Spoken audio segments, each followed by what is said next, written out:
Boa noite, Karina. Tudo bem? Tudo bem, professor? E com o senhor?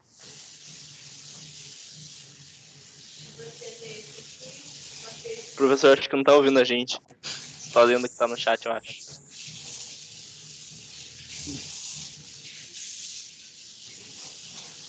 Não tô escutando vocês. É isso que eu tô estranhando. Você não tá escutando? Já que não tá escutando, acho que perguntar por áudio não vai escutar, né?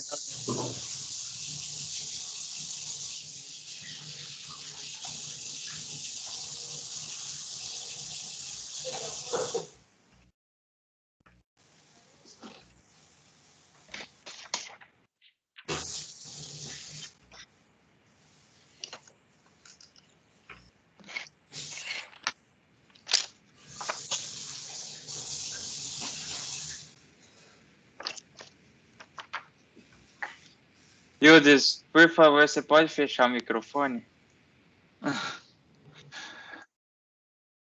Obrigado. Professor, o senhor está falando, nós não estamos escutando nada.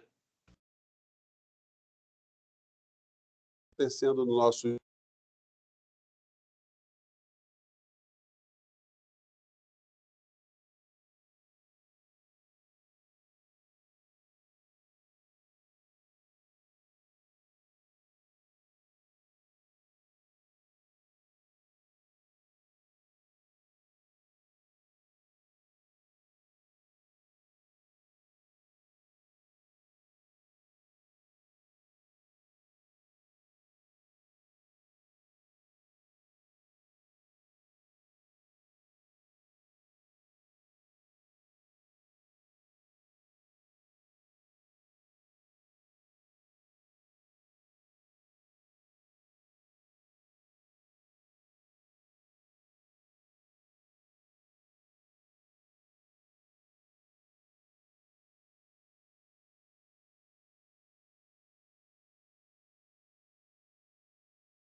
Pessoal, o professor caiu, né? Eu acho que ele tá desconectando e entrando novamente pra ver se resolve. Eu acho. Eu também acho isso, Gustavo.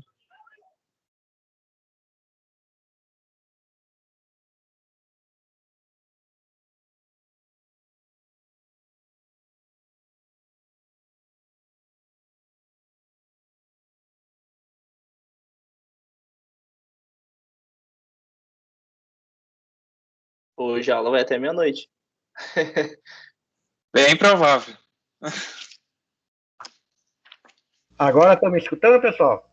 Agora sim, você está Sim, escutando a professor. gente? Positivo, professor, positivo. Beleza. Então as dificuldades da internet. Vamos lá. Pessoal, boa noite. Acho que nós já estamos gravando, né? Boa noite. Eu vou mostrar para vocês aí, comentar um pouco da resolução da lista 1, certo? Só para a gente tirar algumas dúvidas. Depois a gente começa com o conteúdo da aula de hoje, tudo bem? Beleza. Positivo. Então vamos lá. Então, basicamente, o que vocês tinham que fazer? Vocês tinham que fazer 4 coisas, né? Eu fiz 3 correções aqui, mas depois lá no Moodle também eu subo para vocês o teste de mesa, só para vocês observarem. Então, na primeira questão aqui que nós já tínhamos feito, né? Nós detectamos que o grau Fahrenheit seria nosso entrado e que o nosso processamento seria a conversão em graus Celsius, né? Então, fiz a entrada do grau Fahrenheit aqui, fiz a conversão, né, para Celsius e mostrei a exibição. Isso aqui no Portugal Studio. Em Python, ficou mais curto o nosso código ainda, né? Ficou com 3 linhas, né? Então, o Fahrenheit já recebe a entrada, né, do tipo float da temperatura. É feito o processamento aqui com a fórmula que nós já conhecemos igualzinho no Portugal Studio. E a mensagem do Portugal Studio eu posso usar até a mesma mensagem, só que em vez de escrever, usar o escreva, eu uso o print. Então são coisas aí que ficaram muito próximas, né? Professor, print e printf dá para usar no Python ou não? Não, printf é do C. C, C++, Ah, tá. São linguagens diferentes. né? A Python é só print.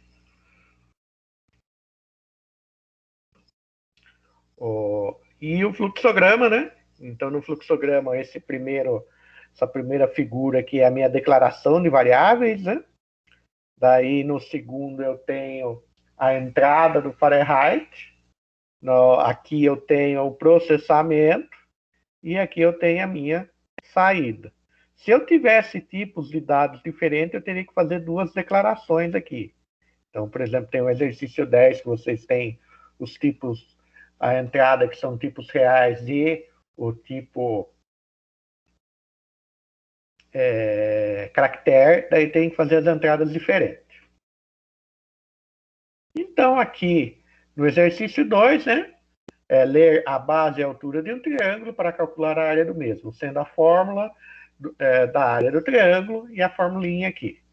Então, nós já entendemos que a base e a altura é a nossa entrada e nós temos uma variável área para armazenar o resultado do cálculo. Então, aqui, base, altura e área. Fizemos a entrada, né, da base e da altura, fizemos o cálculo e, por fim, fizemos a saída do cálculo aqui. Em Python, aquilo que eu falo para vocês, a gente escreve menos, né? Então, a base já recebeu um float. Por que eu tenho que pôr o float na frente? Porque quando eu faço o input em Python, por padrão, ele vai ser um caractere. Ele vai ler como um caractere. Então, eu tenho que dizer para o Python que o que está sendo lido aqui vai ser um float, vai ser um número do tipo real, que tem parte inteira e parte decimal. Então, por isso eu tenho que pôr o float na frente aqui.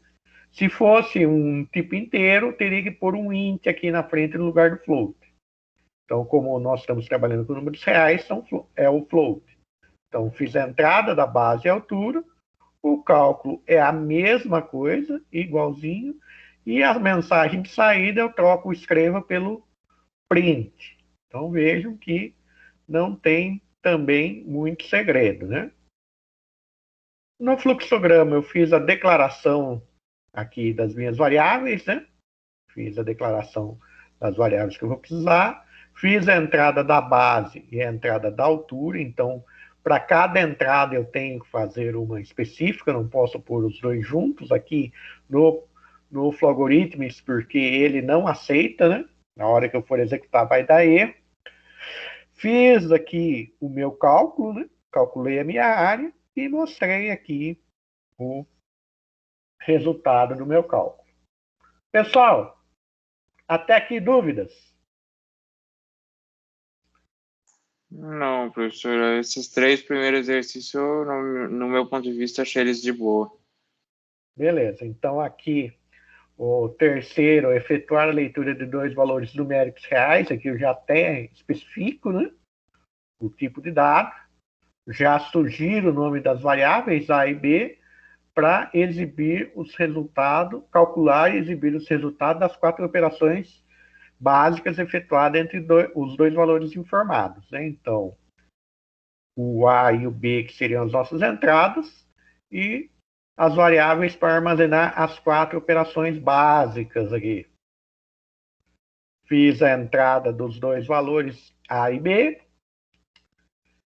processando, fazendo as operações, né? Fazendo o processamento que foi pedido, e aqui eu estou fazendo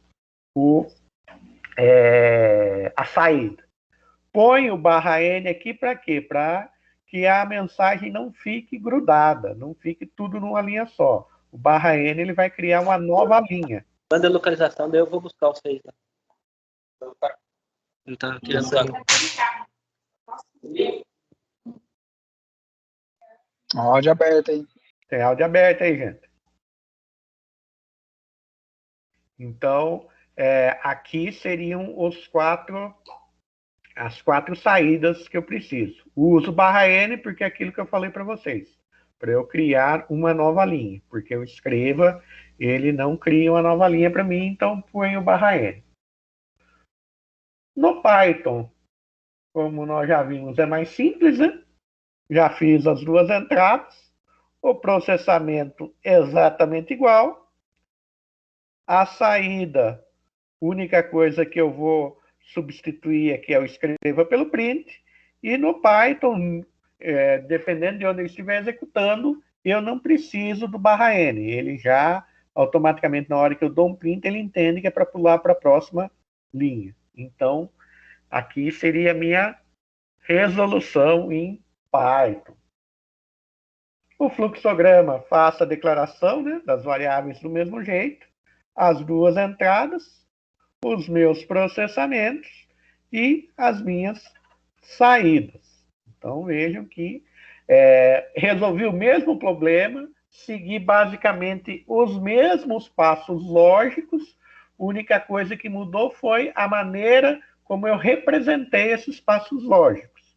Então, quando eu estruturo o modo de pensar de como fazer, como estruturar uma solução lógica voltada à programação, vejam que assim as diferentes representações seguem a mesma ordem dos meus passos lógicos, né? Então, no caso aqui, como a linguagem mais estruturada, fiz a minha declaração de variável, igual eu fiz aqui.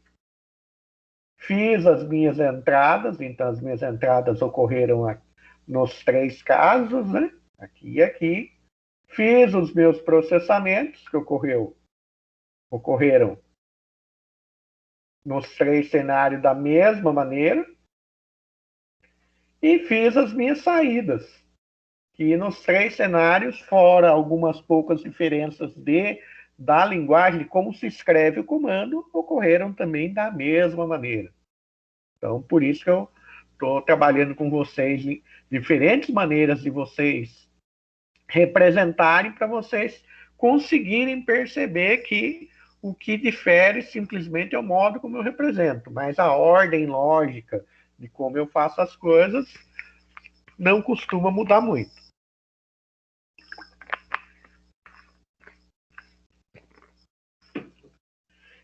Aqui, o 4.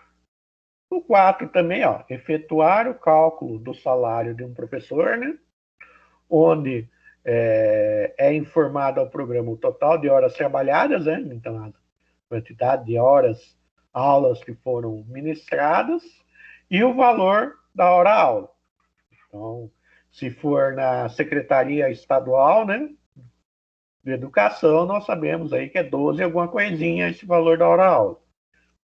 Sendo que o percentual de desconto do INSS é de 12% ou 0,12. Exiba como resultado o valor do salário bruto e do valor do salário líquido recebido. Então, aqui nós sabemos que as nossas entradas são as horas trabalhadas e o valor da hora-aula. Sabemos que eu tenho que calcular o INSS, que é baseado em 12%. Sabemos que eu tenho que, ao final, mostrar o salário bruto, que seria salário sem nenhum desconto, e o salário líquido subtraído do desconto do INSS. Então, aqui, fiz as minhas entradas, certo? O salário bruto, calculei o salário bruto. Então, eu fiz o cálculo do salário bruto aqui e calculei o meu INSS e fiz o meu salário líquido. Aqui, existe, vocês que são matemáticos, né? Eu poderia ter uma outra maneira de calcular esse salário líquido aqui. Como seria? Professor? Oi. Oi. Eu não sei se é o que eu perguntei no chat, que eu fiz, na verdade, eu fiz direto. Eu coloquei 1 menos 0,12, multipliquei o salário bruto direto. Aí foi 1 menos 0,12, que vai dar 0,88, se não me engano, e multipliquei o salário. Aí vai dar o salário que vai já com desconto. Então você fez isso aqui. Isso. Espera aí. Dá 1 menos 0,12. Salário bruto, né? Espera aí, vou montar aqui. Aí eu não coloquei o INSS. Tá, então, com certeza, essa linha virou um comentário, só para... Daí essas duas linhas viram um comentário, teoricamente, certo? Beleza? Aí E daí o seu salário bruto, né? Aí eu multipliquei, eu coloquei entre parênteses 1 menos 0,12. Então, salário bruto, daí menos... Não, multipliquei. Ah, tá, você multiplicou. Multipliquei, aí entre parênteses 1 menos 0,12. 1 menos 0,12. Então vai dar 0,88, aí multiplica o salário que vai dar um valor direto. Assim. Beleza, isso aqui também está certo. E outra maneira que também poderia ser feito é já subentender essa conta, né? Que seria 0. Já multiplicar por 0,88? 88. Eu ia fazer dessa forma, mas eu pensei que tinha que colocar o 0,12, aí eu coloquei só 1 menos, aí eu coloquei 1 menos 0,12. Mas eu ia fazer direto desse jeito, 0,88. Beleza, mas vejam que aqui já tem as brincadeiras matemáticas. Por que eu faço passo a passo? Porque para vocês verem a questão do passo a passo, de como poderia ser feito. Mas como vocês já têm uma visão matemática mais aguçada, vocês já conseguem fazer de outras maneiras o cálculo aqui, certo? Então, até vou pôr aqui para depois ficar a possibilidade. Opa, faltou um S aqui. Possibilidade. Pum.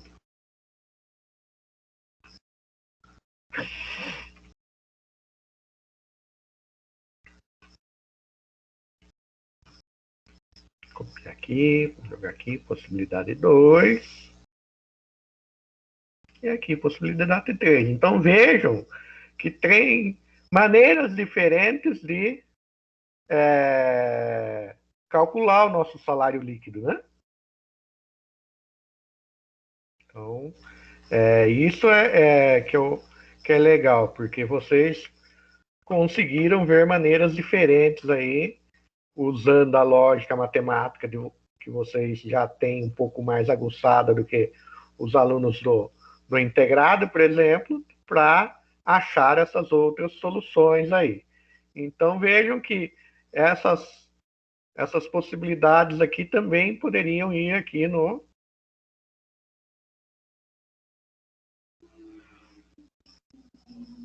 Python, né? Então, se nós pensarmos aqui no Python também, nós poderíamos ter essas outras possibilidades aqui também. Ó, porque daí no Python aqui o comentário é diferente, né? Se eu fosse rodar isso aqui como comentário, jogo da velha, jogo da velha, jogo da velha.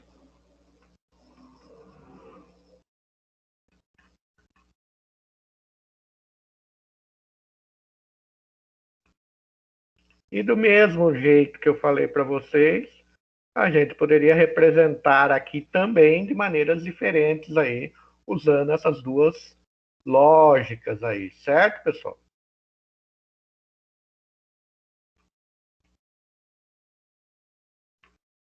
Sim.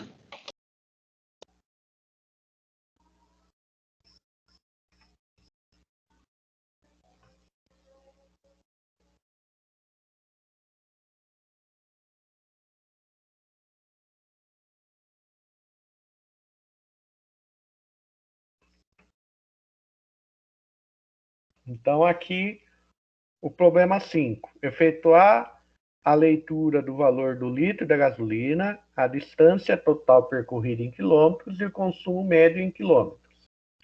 A partir desses valores, calcular e exibir a quantidade total de litros gastos no trajeto e o custo com o combustível.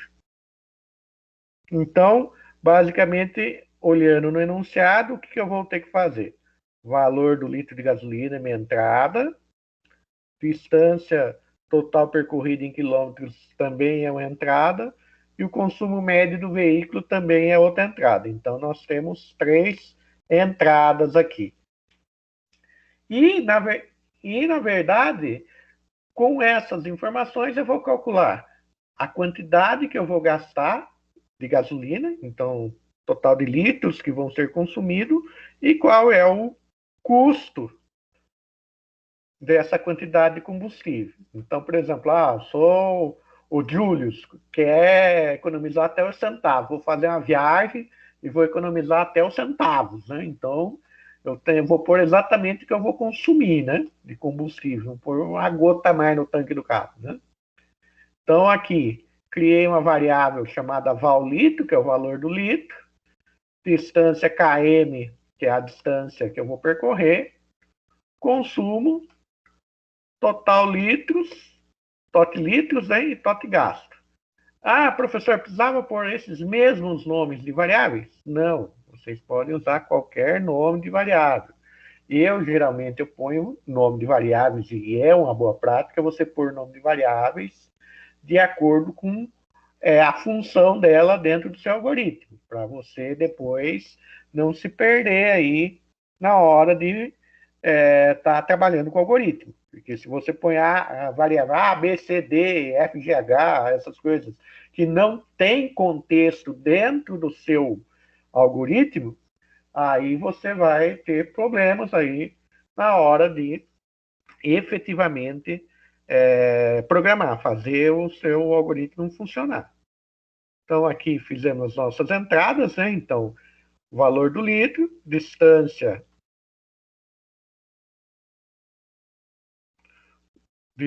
em quilômetros e consumo, certo? Essas são as nossas entradas. Daí fui para os meus cálculos, para o meu processamento. Então, total de litros é a distância em quilômetros dividido pelo consumo. Digamos que eu tenho um carro aí, eu quero ir até Sorocaba, então a minha distância em quilômetros são 60 quilômetros, e o meu carro faz 10 quilômetros por litro. E o valor do litro da gasolina, 5,20. Então, dividindo a distância pelo consumo, então a minha distância são 60 quilômetros, dividido pelo meu consumo, 10 quilômetros por litro, eu vou ter aí 6 litros de combustível. Então, meu total de litros são 6 litros. Então, vou ter 6,520. Você está dando o mesmo exemplo que você deu para mim, né, professor? Exato. Eu estou lembrando disso agora. Então, eu tenho 6 litros de combustível que eu vou gastar, né? Então, total de litros que eu vou consumir, vezes 5,20, que é o preço da gasolina. Então, quer dizer que o meu total gasto vai ser de 31,20. Então, se eu aqui, o meu total de litros vai ser os 6 litros, né, com os valores que eu falei para vocês, e o total gasto vai ser 31,20, baseado na conta. No Python, as entradas, né? Então vejam que aqui eu já faço as entradas direto, já declaro a variável, já vou fazendo as entradas, como nós vimos nos outros exemplos. Fiz o meu processamento e fiz as minhas saídas aqui, praticamente igual, só tirei o barra N aqui da saída de cima e troquei o escreva por print. O fluxograma, declarei as minhas variáveis, fiz as minhas entradas, fiz os meus processamentos, aí saídas, beleza.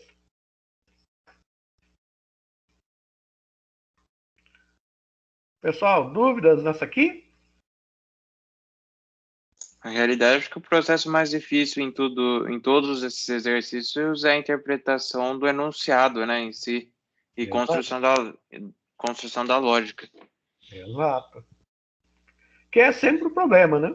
É sempre a gente desenvolver aquela leitura voltada para o que você quer fazer, né? Então, por exemplo, quando vocês dão um problema matemático para um aluno, para ele montar as fórmulas, ele tem que ter aquela leitura voltada para conceitos matemáticos. Ele tem que ir lendo o problema e já tentando encaixar conceitos matemáticos que ele vai precisar para resolver aquele problema. No caso de vocês aqui, vocês já vão ter que ter aquela leitura, sempre olhar, fazer a leitura, tentar identificar o que é entrada, o que é processamento e o que é saída.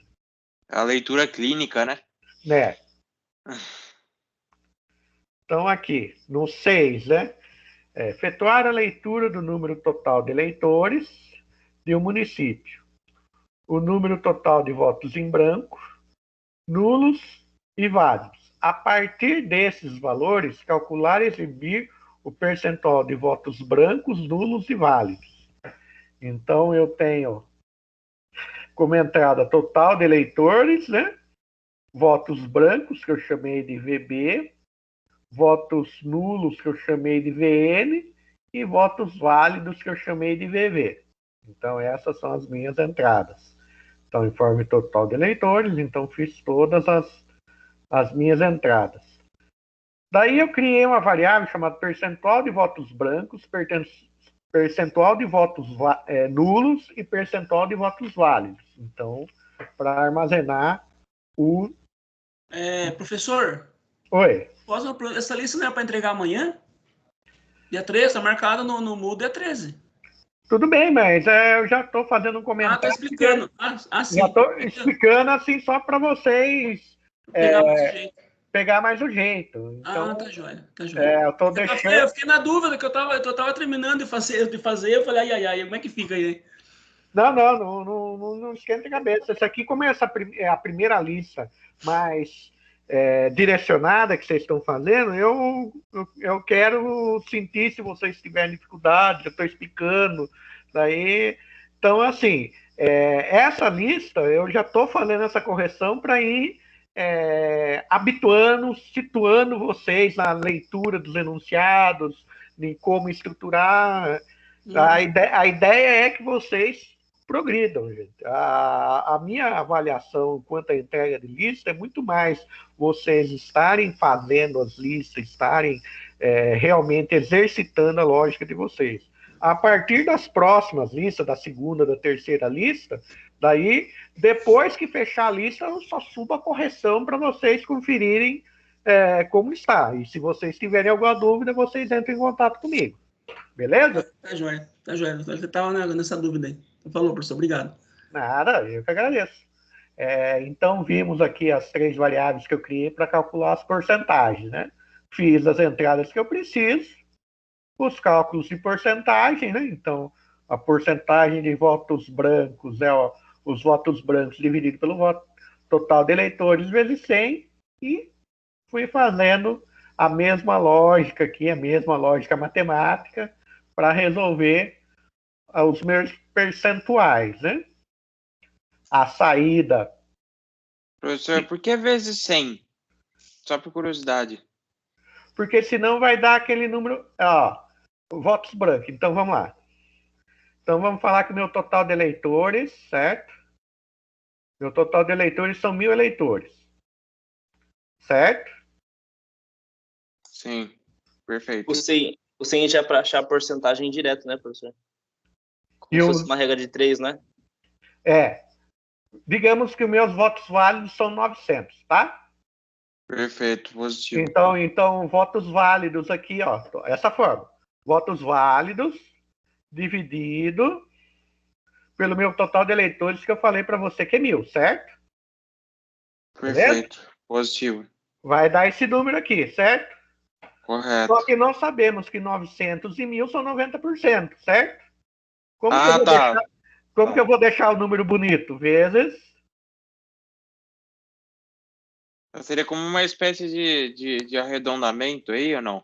Não, no caso, o que eu só estou deixando em número inteiro, né? Ah, tá. Eu Entendi. estou É para pegando não, o percentual em número inteiro. Só estou transformando ele em número inteiro, né? pra não ficar feio, né? Entre É, aspas. porque senão aqui eu vou dar mensagem por percentual de votos válidos. 0,9%? Tá errado, né? Por eleitor.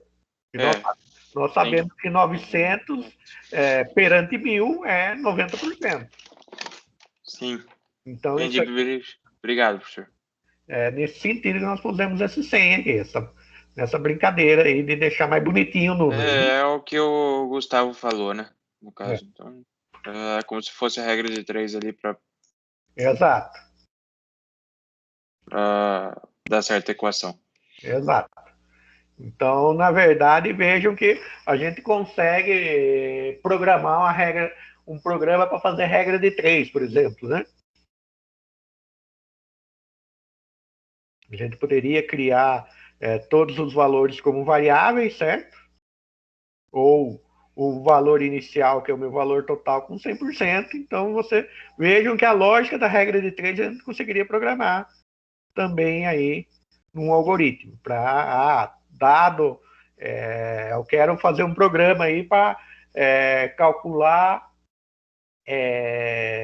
vamos lá pegar a construção civil, calcular o preparo de concreto. Eu sei que no preparo de concreto uma porcentagem é cimento, outra porcentagem é pedra e outra porcentagem é areia. Então, digamos que eu entro lá que eu quero preparar 100 quilos de concreto. Quais seriam as porcentagens dos materiais, né? Então, eu poderia pensar em algo nesse sentido aí. Então, vejam que dá para brincar bastante. Então quer dizer que se eu quisesse calcular a porcentagem de um material químico, teria como eu produzir um programa para isso? Tem sim. Ou quisesse fazer, por exemplo, como fala? Ali um cálculo de estrutura, alguma coisa, quisesse usar porcentagem, daria também? Normal. Qualquer coisa que tenha um conjunto de passos que você consiga representar algoritmicamente, você consegue programar. Algumas coisas vão dar um pouco mais de trabalho, outras coisas vão dar um pouco menos. Às vezes, se você usar coisas, uma linguagem mais alto nível, tipo Python, você vai consumir muito recurso já pronto. Depende também, se você pegar, por exemplo, o Portugal Studio e quiser programar alguma coisa mais complicada, você vai ter que abrir mais variável. Eu acho que esse que é o trabalho maior, né? No caso. Você vai ter que abrir um monte de variável. Agora, se você pegar o Python e quiser programar uma integral, uma derivada ou qualquer coisa do tipo, eu acho que fica mais fácil por causa da biblioteca, né? Exato. Porque daí você só vai passar... porque, por exemplo, quando você tem uma integral, você tem condicionais, você tem que verificar uma série de coisas aí para ver como que você vai calcular a sua integral. Por exemplo, se você falar de uma integral de 1 sobre x, você tem que levar em conta que o x ele pode ser positivo e negativo. Então, você tem que ter a condição do módulo ali, né? Você vai ter o logaritmo de n em função do módulo de x. Então, no caso, você vai ter que criar duas condicionais, né? Exato. Sendo que quando você já tem uma biblioteca que faz isso, você só vai passar os valores para a biblioteca, né? É automático, né? Essas condicionais que você me colocou, elas já estão implementadas internamente dentro da biblioteca. Então, quando eu uso a biblioteca, eu estou usando uma caixa preta. Eu não sei o que tem lá dentro. Eu sei que, dado um valor que eu ponho numa ponta, ela vai me cuspir outra coisa na outra ponta. Professor. Oi. Boa noite. Boa noite. O senhor vai ensinar a gente a usar essa biblioteca hoje? Hã? Vai ajudar a gente a usar essa biblioteca hoje? Mais para frente um pouquinho. Vamos caminhar um pouco aí. Calma lá, gente. É que no exercício 10 que o senhor deu para a gente precisa dela para responder, para fazer as casas decimais da questão, né? Ah, tá. Eu até esqueci de tirar. Ignore essa questão. Professor, eu apanhei que nem gente grande. Ontem passei a metade do dia, eu vi um monte de vídeo e nada de aprender esse biblioteca. Não esquenta a cabeça. Nossa, passei nervo e não consegui fazer. Eu caí na mesma que você, viu, Valéria? Nossa, a Rebeca... Eu tive que pedir para um amigo meu que é expert em programação para me explicar o que era biblioteca, senão eu não tinha conseguido fazer. O senhor judiou da gente, professor. Eu esqueci de tirar esse detalhe aí, desculpa, gente.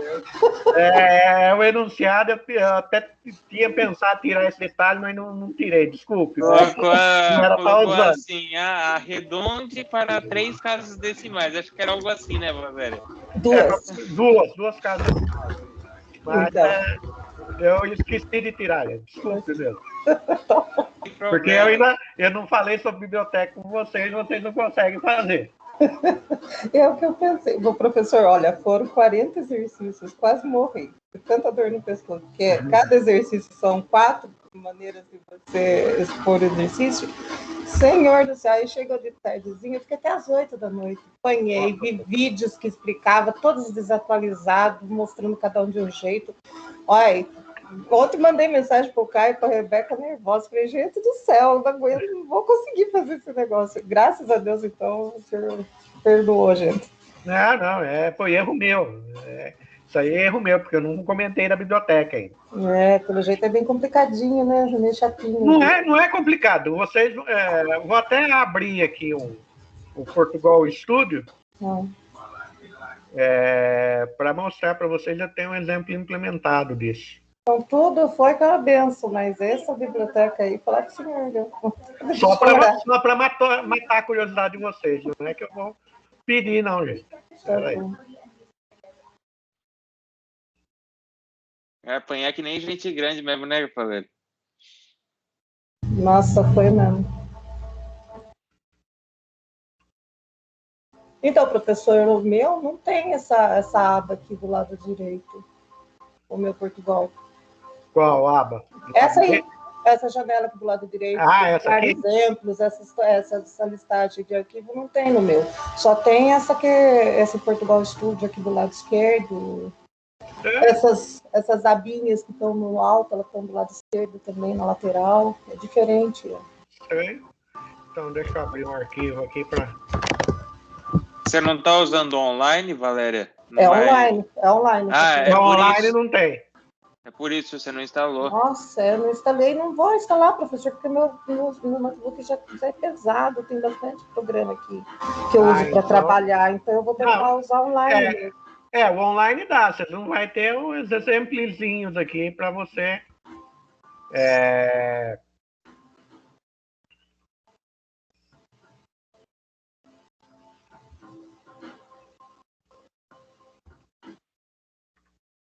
Aqui, ó. O que você vai fazer? Você vai incluir a biblioteca matemática, certo?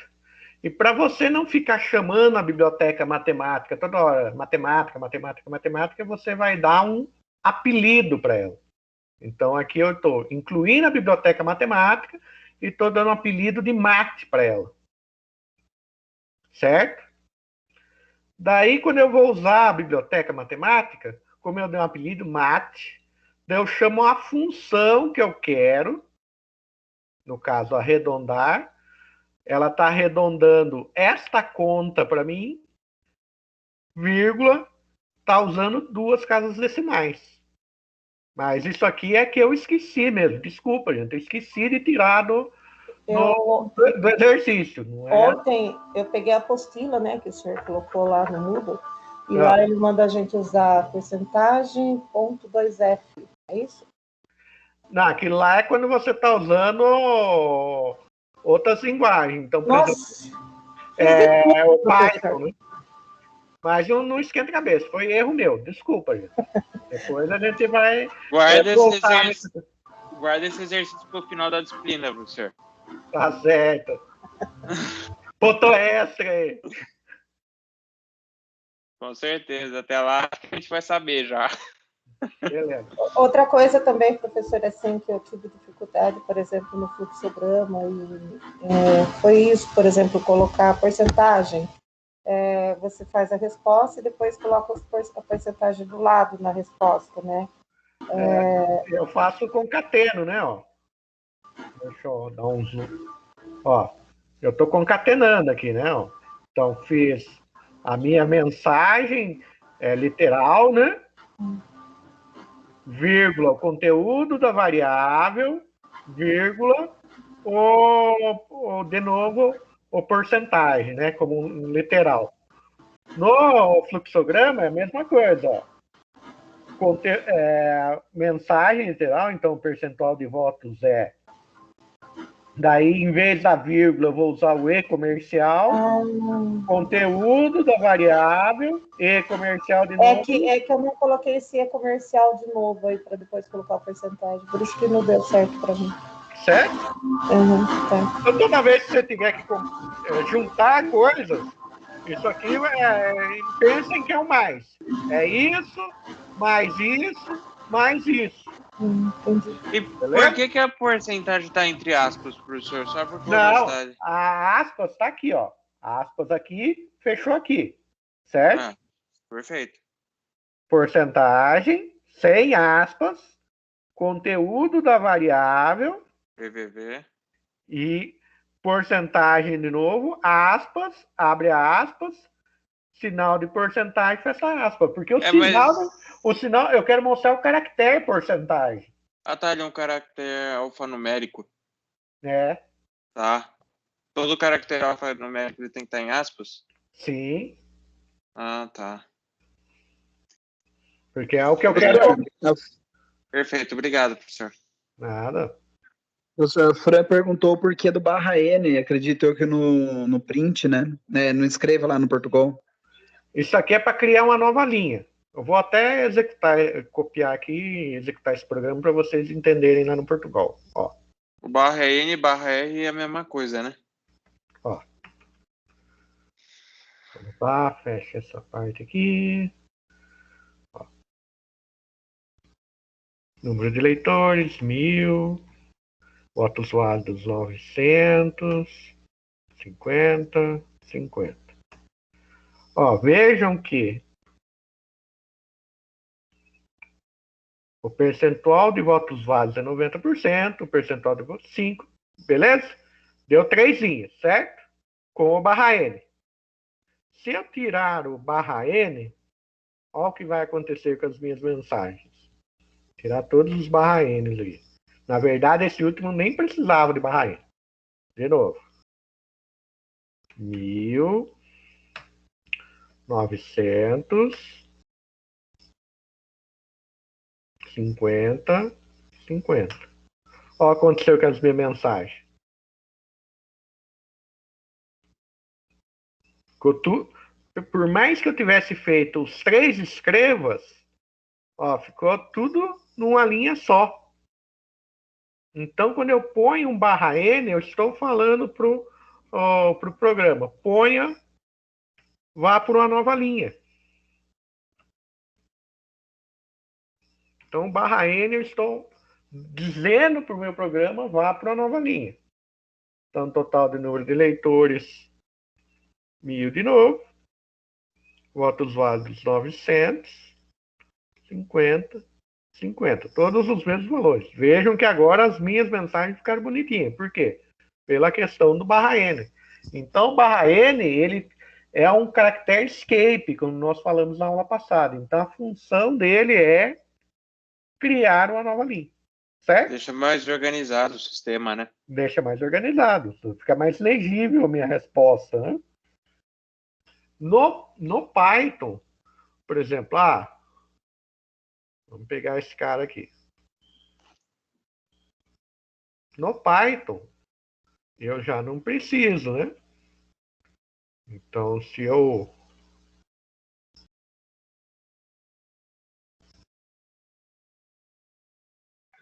E o barra A, professor, faz barulhinho da placa-mãe também ou não? O quê?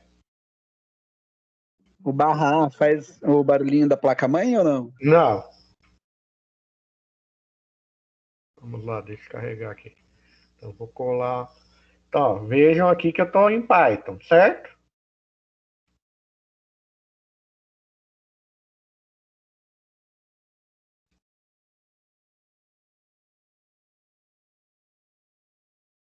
Número de eleitores. Votos válidos 900. 50. 50. Ó, veja que o Python, quando eu estou no ambiente de desenvolvimento, ele entende que cada print é uma linha. Então, não preciso usar o /n.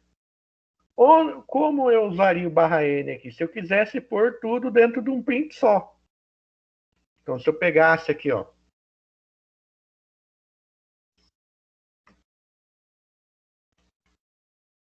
/n,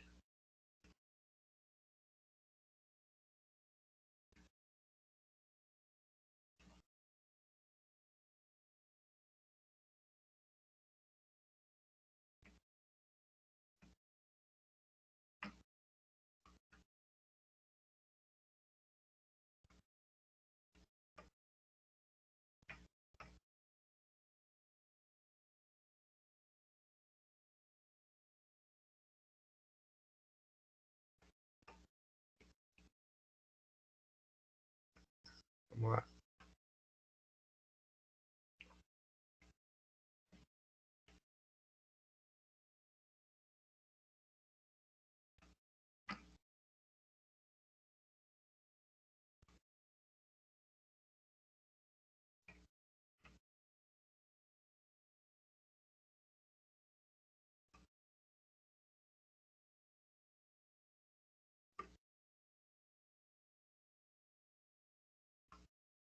Ó, se eu quisesse usar tudo num print só, se eu não errei nada, vamos rerodar o código.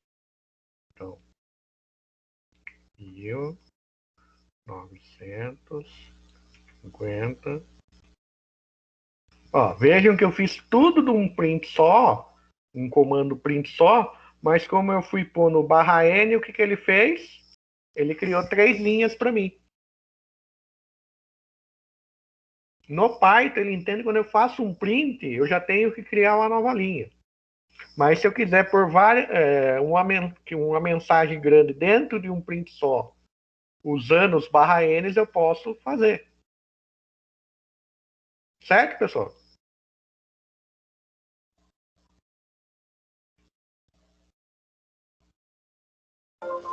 Prefiro print. Fica mais fácil você pensar, né? Assim começa a misturar muito a mente, né? Por isso que eu já faço mais passo a passo, gente. Justamente. Dá para ser feito? Lógico que dá para ser feito isso. Mas, assim, confunde mais a cabeça, principalmente para quem está começando, né? É mais organizado, né? Então, por isso que eu já prefiro fazer aqui essa questão aqui, ó. Linha a linha. Aqui fiz a declaração das variáveis, as entradas e dados, os processamentos e as saídas.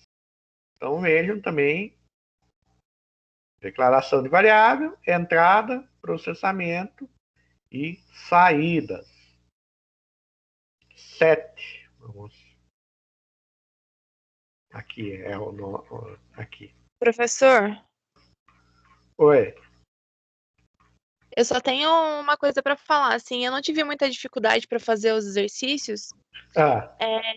Eu só levei muito tempo para fazer cada um. Eu acho que eu levei em torno de 1 hora para fazer cada um. Então, eu acho que eu levei umas 10 horas para fazer essa lista. E aí fica complicado porque a gente já faz essa aula síncrona, né? E aí, para achar essas 10 horas num fim de semana para fazer, é complicado. Porque esse eu acho que foi vezes 4, né? Cada exercício. Então, a gente fez 40 exercícios.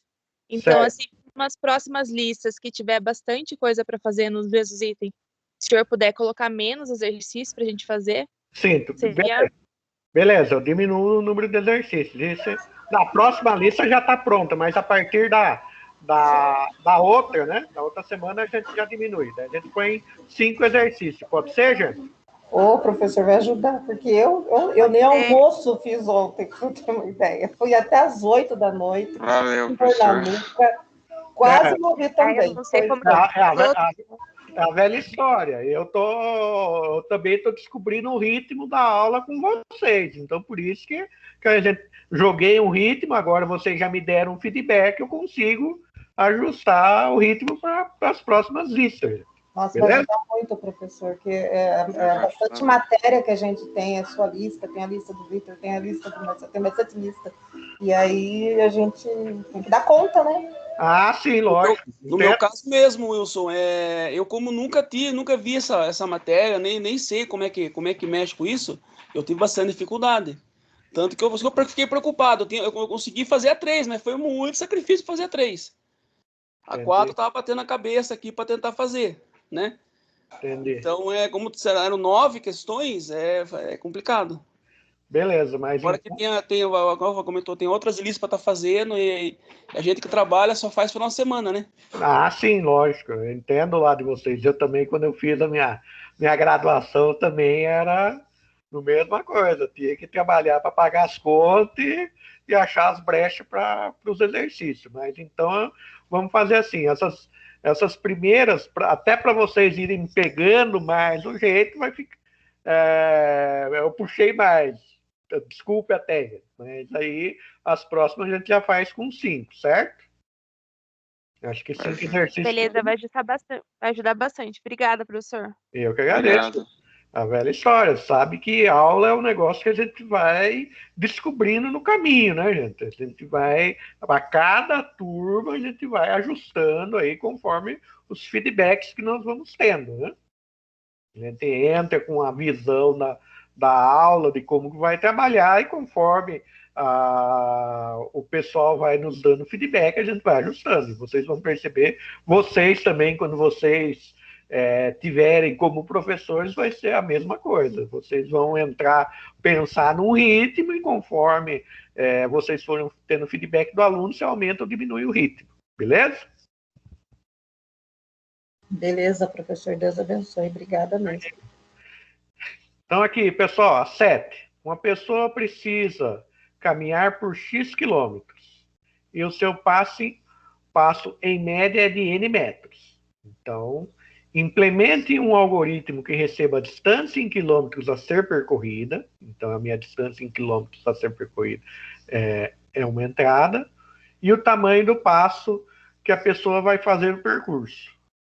Para exibir quantos passos essa pessoa precisará caminhar considerando esses parâmetros. Então, o que eu tenho que fazer de entrada? A minha distância que eu vou caminhar. Então, por exemplo, eu vou caminhar 1 quilômetro. Então, a minha distância em quilômetro, 1 quilômetro. Tamanho do meu passo. Digamos que eu sou um cara até relativamente alto, eu tenho um passo de 1 metro. A minha abertura de passo, a cada passo eu me desloco 1 metro. Então, eu vou fiz essas duas entradas, então vou fazer distância 1 vezes 1000, dividido pelo tamanho do passo. Então, nesse cenário que eu dei, eu daria 1000 passos para caminhar 1 quilômetro. Então, minhas entradas, meu processamento e a minha saída, certo? Minhas entradas aqui no Python, certo? O meu processamento, a minha saída.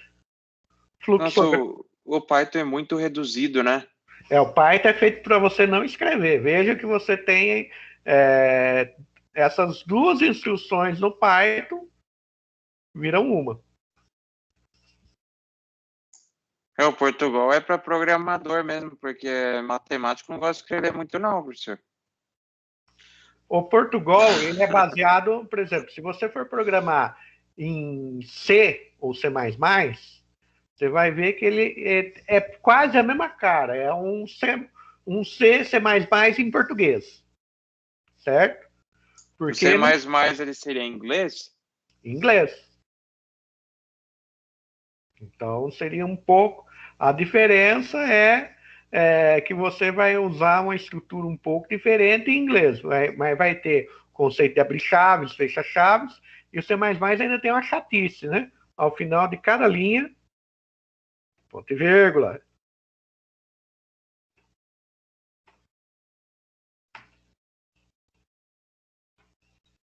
Então, esse com ponto e vírgula para o C, você usaria? C, C++, Java, todas as linguagens derivadas do C, ao final tem ponto e vírgula, no final de cada instrução. E para você abrir uma estrutura, você abre uma chave, e para fechar a estrutura, você fecha a chave. Então, por isso que o Portugal tem essa cara aqui, né? Mas o Python, como ele é algo mais alto nível, ele tem essa carinha aqui, certo?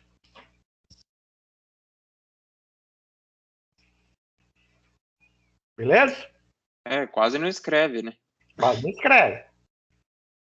E o fluxograma também. Declaração das variáveis, né? Então vejam que a declaração das variáveis, mesma coisa. As entradas, o processamento e a saída. Sem muito segredo, né?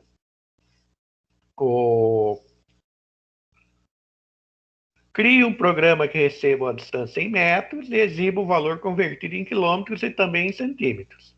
Então, vou receber uma distância em metros, a minha entrada vai ser metros, e vou fazer as conversões para quilômetros e em centímetros, né? Então, metros, centímetro e quilômetro, minhas variáveis. Fiz a minha entrada, né, em metros. Para converter metros para centímetro, eu vou fazer vezes 100. Para converter metros para quilômetro, eu vou fazer dividido por 1000. E vou exibir essas duas coisas aí na saída para o usuário. Portugal. Python. Fiz a minha entrada, meus processamentos e as saídas. Certo? Beleza, gente? No fluxograma, mesma coisa. Então, declarei minhas variáveis, entrada, processamentos e as saídas. Beleza, pessoal? Aqui, a 9.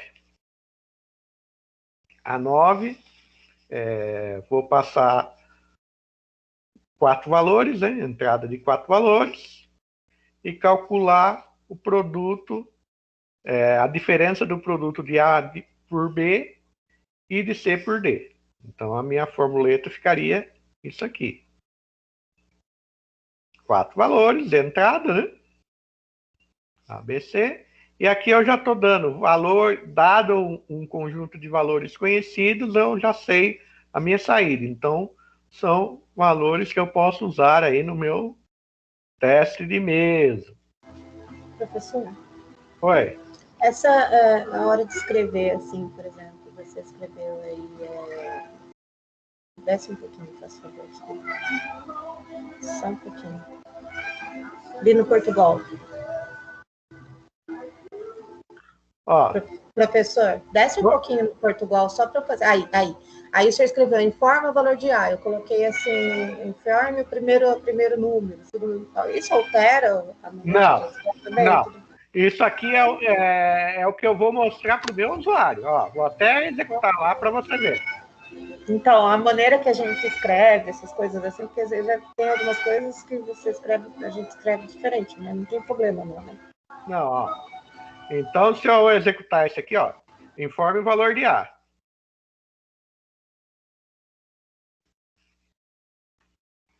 Certo? Se eu mudar isso aqui, ó, o que vai acontecer?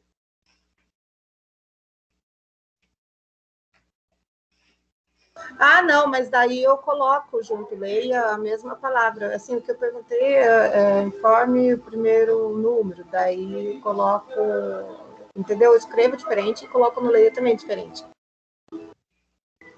Só tô perguntando se não tem problema nenhum na hora de mandar para o senhor. Ó, tipo isso aqui?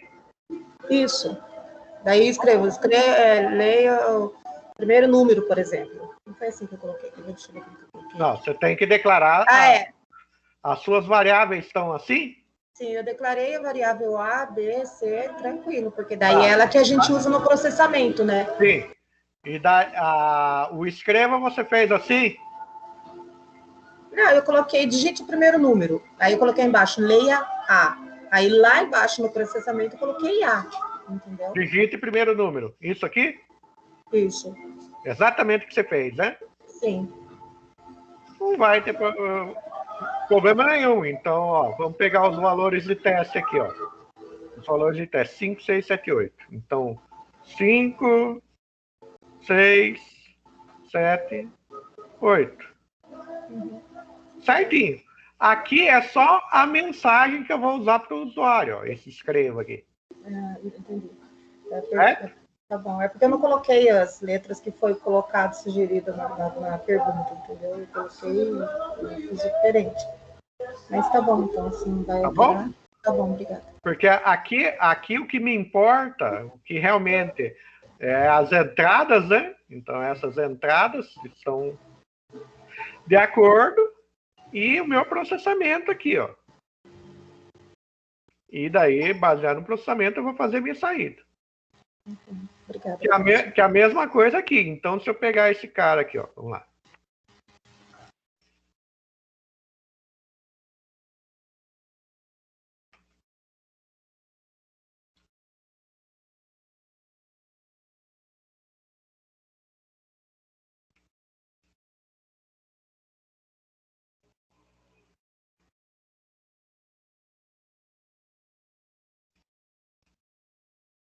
Essa é a 10, professor? Essa é a 9. É a 9. Até que ela não era difícil, não, né? Não, aqui os exercícios, assim, é mais para vocês irem pegando o jeito.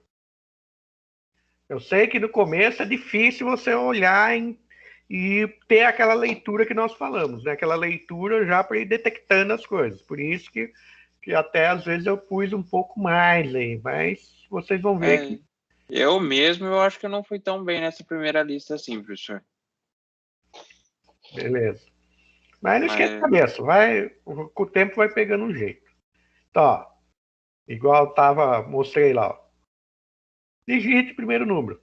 Então, o que está aqui dentro é só essa mensagem, só essa interação. Mas o que vai acontecer é a leitura aqui para a variável A. Então, 5. Vejam aqui, ó, informe o valor de B, porque é o que está aqui dentro do input. Então, 6. E o restante. Então, vejam que diferença igual é o que está aqui, mais o conteúdo da variável que está aqui. Então, o que está dentro aqui, entre aspas, simplesmente é algo que eu estou mostrando para o meu usuário. É uma interação, um modo de interação com o meu usuário para ele saber o que ele tem que fazer. Então, levando em conta que o usuário não tem noção muito do que fazer dependendo do sistema, eu tento deixar a mensagem mais clara possível. Mas aí não vai modificar aí a questão da lógica, né? Então, aqui também no fluxograma, né? Declarei as variáveis, fiz as minhas entradas, fiz o meu processamento, minha saída. A 10. Então, vamos lá. Faça um algoritmo que leia o nome de um vendedor, o seu salário fixo e o total de vendas efetuadas por ele no mês, em dinheiro. Sabendo-se que esse vendedor ganha 15% de comissão sobre suas vendas efetuadas, informar o total a receber no final do mês, com 2 casas decimais. Isso aqui eu deveria ter tirado. Vocês ainda não viram bibliotecas. Foi um erro. Cadeia também, né, professor? O professor já explicou sobre cadeia? Não, né? Cadeia, não. Então, e eu não fiz no outro lá, Eu só fiz no Portugal, que eu sabia que era cadeia, mas no outro eu nem imagino o que era para pôr lá, para pôr nome. Não precisa declarar nada. É mais fácil ainda. Ah, mas eu coloquei nome e não deu? Não foi? Ó, deu erro? Vou mostrar para vocês. Ó. Então, no Portugal, vocês fizeram nome, cadeia, né? Declararam a variável e declararam as outras variáveis como real. Daí fizeram a entrada, certo? As entradas aqui. Os processamentos, certo? E a saída, certo? O cadeia, em linguagem de programação, nas linguagens, aí todas as linguagens, esse tipo cadeia vai se chamar string. Então, esse tipo cadeia em Python se chama string. Muitas vezes você vai ter que, dependendo de como você for usar, você vai ter que usar com S maiúsculo, string. Então, cadeia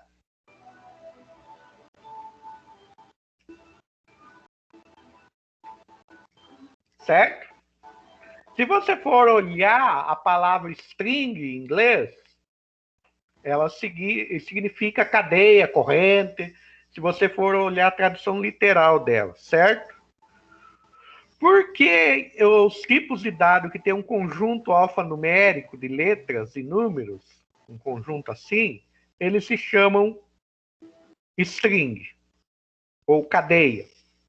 Porque quando começou as linguagens de programação mais alto nível, tipo C, lá atrás, o único tipo que existia era o tipo caractere, certo? Que vocês já viram também, né?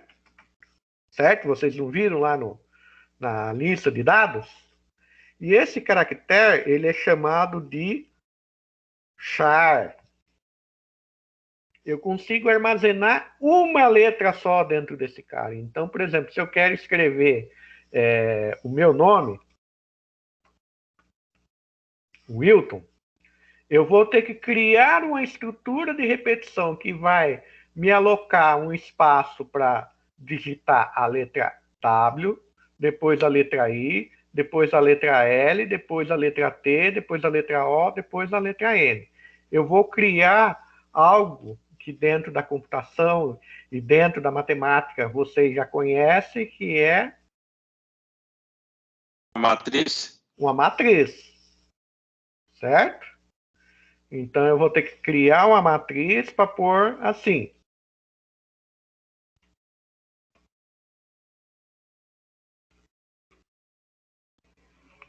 No caso aqui, eu teria que ter mais posições para colocar as outras letras, certo? Peraí, eu não estou entendendo, professor. Deu uma perdida. O que você não entendeu? O que você está fazendo aí com essa matriz linha? Espera aí. Ó. Eu estou explicando que uma cadeia é um conjunto de caracteres, certo? Beleza? Perfeito. A palavra cadeia, traduzindo para as linguagens de programação, se chama string. Se você pegar a palavra string em inglês e jogar no Google da vida, no tradutor, ele vai dar corrente, cadeia, ele vai dar uma série de significados para a palavra string, traduzir literalmente dessa maneira. Cadeia, corrente, corda, assim por diante. Ele vai dar esses significados para a palavra string, certo? Por que esse conjunto de cadeia se traduz como string? Porque quando surgiu as linguagens de programações mais modernas, tipo C, o tipo de dado que existia era um tipo de dado caractere, certo? O caractere, ou char, traduzindo para o inglês, é uma letra. Uma letra. Isso aqui é um char. Isso aqui é um caractere, correto? O caractere das senhas que a gente usa é mais ou menos a mesma ideia? Depende muito. Depende muito. Nós vamos chegar lá. Então, é um caractere, certo? Para eu armazenar o nome Wilton, Eu tinha que fazer uma estrutura de repetição que me desse acesso a essa, criar um vetor, certo? Um vetor linha. E teria que, acessar cada uma dessas posições do vetor linha para colocar cada uma das letras, correto? Até aí entendido? Então, no caso, esse vetor linha ele está associado à matriz linha que você está fazendo aí, né? Hã? Esse vetor linha que você está falando que vai criar, ele está associado a essa matriz linha que você está criando aí, né? Ele vai armazenar um conjunto de letras, certo? Só que para eu criar esse vetor linha, percorrer esse vetor linha, você concorda que eu tenho que programar um montão? Precisa bastante mesmo. Certo? Daí teve um conjunto de programadores que perceberam que eu uso isso direto, certo? Daí o cara já criou uma biblioteca padrão lá dentro das linguagens de programação que implementa esse cara chamado string. Então você não precisaria ter todo esse trabalho de construir vetor, matriz, nada. Né? Exato, exatamente. Entendeu agora? Então, as evoluções das linguagens ao longo do tempo foram tornando a minha vida mais fácil como programador. Na verdade, tem que ter sempre alguma coisa para facilitar, né? Igual na matemática, igual a gente conversou lá passado. Sim. Então, aqui, ó, no Python. No Python, o que acontece?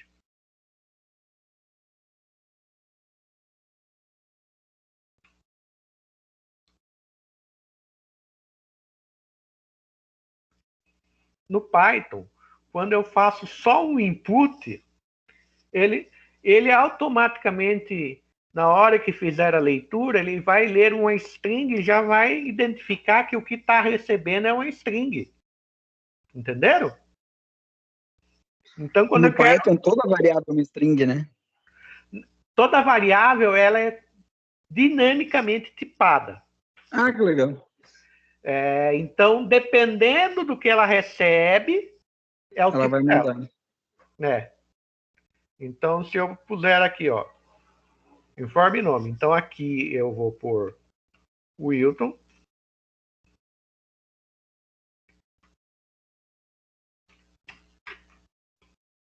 Certo? Então, aqui, como eu não forcei nenhuma conversão, ele já entende que o que veio para cá é uma string. Aqui, ó. Pode ver que ele está dizendo ali str, né? str é string. Então, como eu falo para o Python transformar alguma coisa em string? str. Ó. Float. Aqui tudo float. Então, se eu quisesse forçar, digamos que eu quisesse forçar str,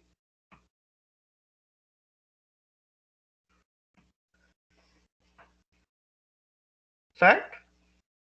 Mas aqui eu já estou forçando, porque isso aqui já me retorna um string. Eu não precisaria fazer esse str. Ó, e vejam que quando eu paro aqui tem uma descrição. Ó. Então, se eu vier aqui de novo, ó.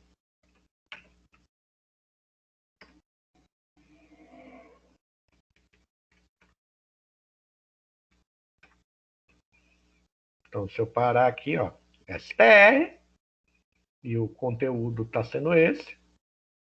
Vejam que como ele é um str, ele está entre aspas, né?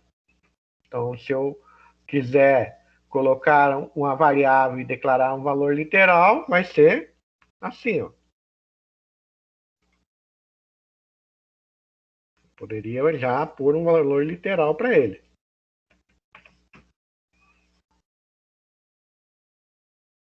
Então, se eu rodar esse código novamente.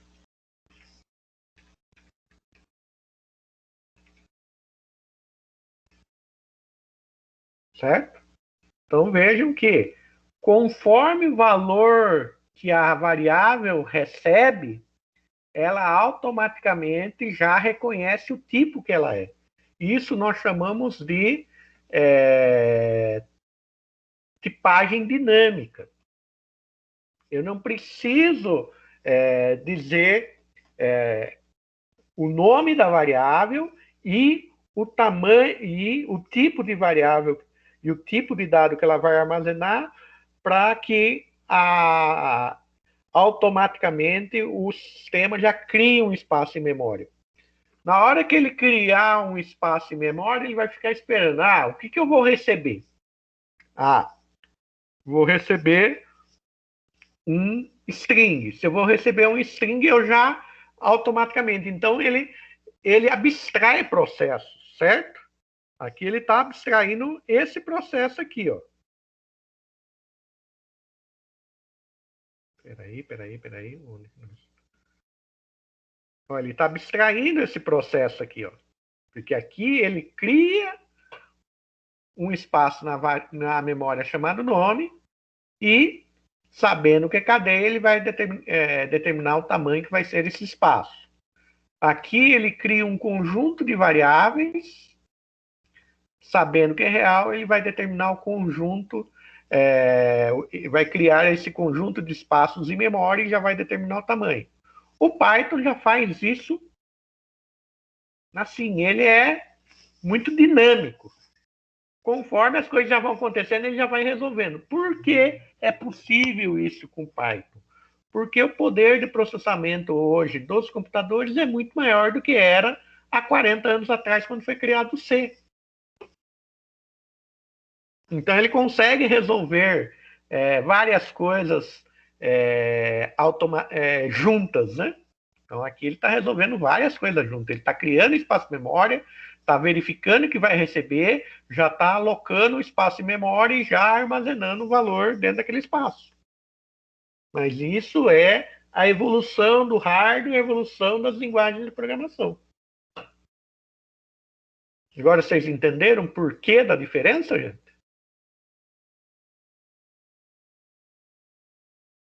Sim, professor, muito obrigado. Beleza? Então, agora dá para a gente tomar um café, né? Vamos tomar um café de uns minutos aí. Vamos para o compartilhamento. Vou voltar para a nossa reunião, dar uma parada na gravação, né?